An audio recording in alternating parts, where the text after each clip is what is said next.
সরকারি কর্মচারী এবং কর্মকর্তাদের উপর আমি একটু কথা বলবো। কথাটা হয়েছে, দেখেন, সপ্তাহ হইলো 7 দিন, 7 দিনের ভিতরে ওরা 2 দিন ছুটি পায়, শুক্রবার আর শনিবার ছুটি পায়। 5 দিন শুধু ওদের অফিসে আসে কাজকর্ম করার জন্য। এই 5 দিনের ভিতরে এই বৃহস্পতিবার 2টা-3টা বাজলে কিন্তু অফিসে কেউ থাকতে চায় না, কিন্তু দৌড়াদৌড়ি ছুটাছুটি আরম্ভ হয়ে যায়, কিন্তু বাড়িতে যাবে কখন, দেশে যাবে কখন, এই ছুটাছুটি আরম্ভ হয়ে যায়। আবার যখন রবিবার হয় অফিসে ঠিক টাইম মতন আসে না, কিন্তু এরা কেউ 12টার দিকে আসে, কেউ 1টার দিকে আসে, কেউ 11টার দিকে আসে। আপনারা জনগণ, আপনারা 20 কোটি মানুষ, আপনারা বলেন এইভাবে একটা দেশ চলতে পারে?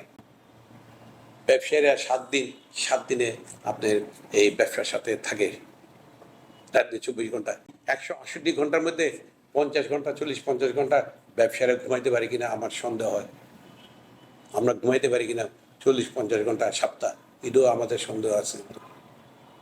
আর দেন সরকারি কর্মচারীরা 7 দিনে 2 দিন ছুটি পাচ্ছে, শুক্রবার শনিবার ছুটি পাচ্ছে। আবার বৃহস্পতিবার যখন হয় 12টা-1টার পরে থেকে কিন্তু ছুটাছুটি আরম্ভ হয়ে যাচ্ছে, এদিক ওদিক ছুটাছুটিকে ছুটা দেওয়ার লেগে।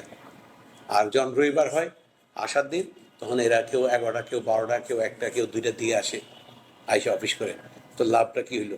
এই তাড়াহুড়া করে একবারে যে দেখা যাচ্ছে এই সপ্তাহে আপনার 4 দিনে অফিস ঠিক মতো হয় না, 3 দিন অফিস চলে, 3 দিন। আমাদের পক্ষে আর এই যে কথাগুলো বলি, এই কথাগুলোর তো জবাব আমরা কার থেকে পাবো? আমি সরকারকে অনুরোধ করব, আপনি সরকার প্রধান, আপনি ডক্টর ইউনূস সাহেব, আপনি ট্রেন কমিউনিকেশন করে দেন।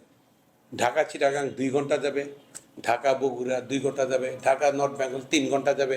দেখবেন তখন সরকারি কর্মচারী বলেন আর ব্যবসায়ী বলেন, এরা তখন 5টার সময় অফিস ছাড়লো, 7টার সময় চিটাং যায় পৌঁছে গেল, 2 ঘন্টার ভিতরে, 3 ঘন্টার ভিতরে পঞ্চগড়ে পৌঁছে গেল। ওই ধরনের ট্রেন কমিউনিকেশন যদি হয়, যেমন লন্ডনে আছে, ইন্ডিয়াতে আছে, সব জায়গায় আছে, দূর দূরান্ত 200, 150, 200, 250 কিলোমিটার, 300 কিলোমিটার দূরের থেকে মানুষ এসে অফিস করতে আছে। কিন্তু কেন? ওদের ট্রেন কমিউনিকেশন ভালো, ট্রেনে ওঠে 1.5 ঘন্টার ভিতরে চলে আসে। আপনার 300-350 কিলোমিটার স্পিডে ট্রেন চলে আসে। ঘন্টায় যদি 350 কিলোমিটার স্পিডে চলে তো কতক্ষণ লাগে আসতে? যার জন্য তো দেশগুলো আরও বেশি ডেভেলপ।